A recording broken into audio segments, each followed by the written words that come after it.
안녕하십니까. 87연구소 방송 묵계 이상훈입니다. 여러분들 혹시 비타민C 드시고 계십니까? 비타민C 효능은 아무리 강조하고 또 강조해도 참으로 놀라울 정도입니다. 특히 간이 약한 체질인 분들에게는 이 비타민C가 더할 나위 없이 좋습니다. 오죽하면 제가 강의나 상담을 할 때마다 금체질 태양인 분들에게 만병통치약이니 또는 모든 길은 비타민C로 통한다느니 이런 말을 하겠습니까?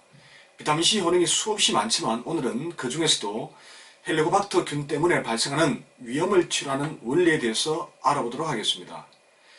헬리코박터균은 위장의 점막층과 점액 사이에 기생하면서 위염, 위궤양, 위암을 일으키는 것으로 알려져 있습니다. 그런데 헬리코박터는 우리나라 사람들에게 특히 더 많다고 합니다. 연구 결과에 따르면 어린이는 20%, 중년층은 70%가 헬리코박터균에 감염되어 있을 정도입니다. 이 같은 헬리코박터균이 위장 점막에 기생하고 있으면 이를 제거하기 위해 면역계가 작동합니다. 그러면 이를 제거하기 위해 면역계의 대장인 백혈구가 위 점막으로 몰려와 균과의 전투가 벌어집니다. 그 결과로 백혈구와 헬리코박터균의 시체가 점막에 다량으로 쌓입니다. 그런데 정말 문제가 되는 것은 전쟁터가 된 위 점막이 크게 파괴된다는 점입니다. 우리 인체는 백혈구만으로 승리를 확신할 수 없어 강력한 살상력을 지닌 자유기까지 투입하여 헬리코박터균 진지를 맹폭합니다. 그렇게 되면 헬리코박터를 선멸할 수 있을지는 몰라도 이로 인해 전쟁터가 된 위 점막은 더 심각한 손상을 입게 됩니다. 심하게 악화되면 위궤양으로 발전합니다. 만약 위 점막과 함께 DNA까지 손상을 입으면 유전자 돌연변이가 발생해 위암으로 발전할 가능성이 그만큼 커지게 되겠죠. 그런데 이와 같은 헬리코박터균을 근본적으로 제압할 수 있는 안전하면서도 강력한 최첨단 무기가 바로 비타민C입니다. 이러한 비타민C 효능은 미국 국립보건원에서도 인정하고 있는 사실입니다.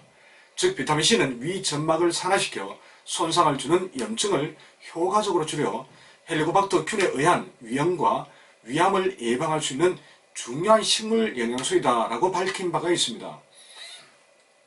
비타민 전도사로 유명한 서울대 이광재 교수 역시 각종 논문을 통해 비타민C는 헬리코박터균의 활성을 감소시킬 뿐만 아니라 헬리코박터균에 의한 염증이나 궤양 그리고 위암 발생의 기전을 차단할 수 있다고 언급했습니다. 그런데 다소 아쉬운 것은 헬리코박터균을 치료하는 비타민C 효능을 언급한 각종 주장을 살펴봐도 헬리코박터균을 제거하는 구체적인 원리에 대해서는 언급이 거의 없다는 점입니다. 단지 일부 비타민C 연구자들에 의해 비타민C가 위장에서 산화되면서 세균과 바이러스를 공격해 염증을 제거하는 것이 아닐까 하고 추측하고 있을 뿐입니다.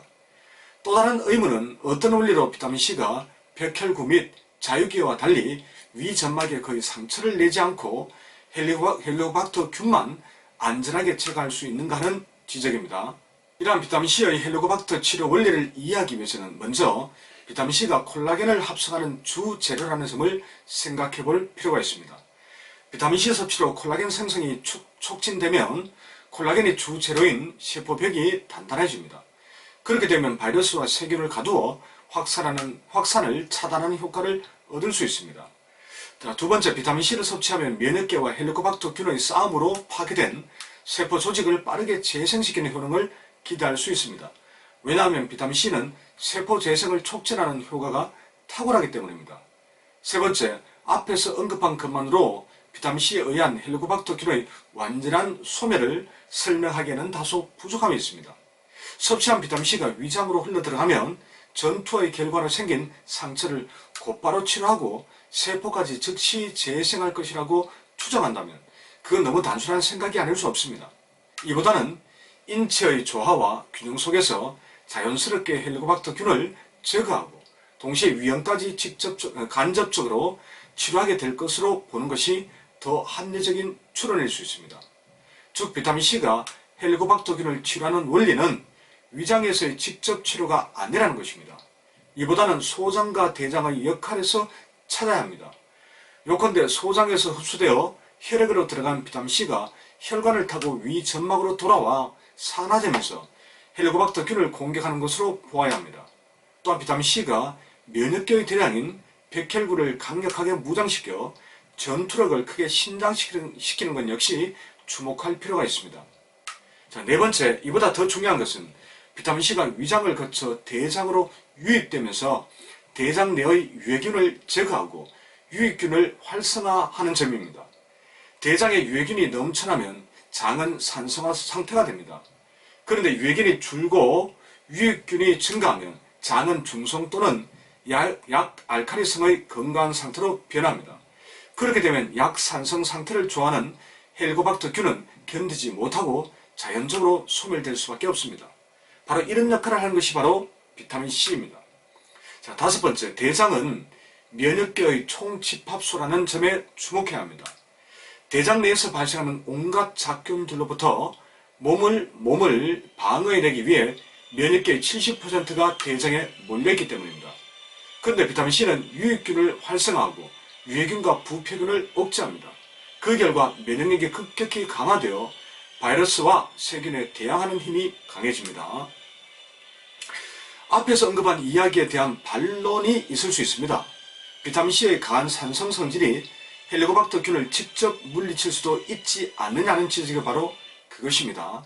하지만 비타민C의 강한 산성이 위장으로 들어오면 헬리코박터균은 이를 피해 곧바로 위점막 안으로 깊이 숨어듭니다.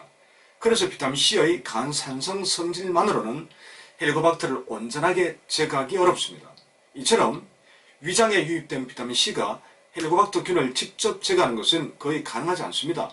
그런데도 많은 연구가들은 비타민C가 헬리코박터균을 직접 제거하는 것처럼 설명하고 있습니다. 비타민C의 효능이 탁월한 것은 맞습니다.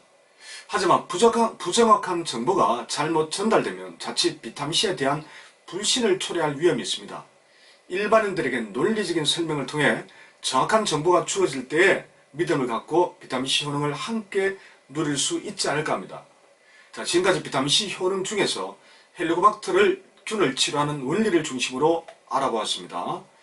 앞으로도 기회가 될 때마다 비타민C에 대해 종합적인 검토를 해보겠습니다. 자, 그런데 비타민C는 알약 형태가 아니라 분말로 드셔야 한다는 것은 알고 계시지요? 혹시라도 분말 비타민C를 구입해 드시고 싶으신 분들은 언제든지 연구소로 연락을 주십시오. 인터넷 가격보다 좀 더 저렴하게 구입할 수 있습니다. 그리고 8월쯤에는 팔체질 식품촌 네이버 쇼핑몰에서도 판매를 할 예정입니다.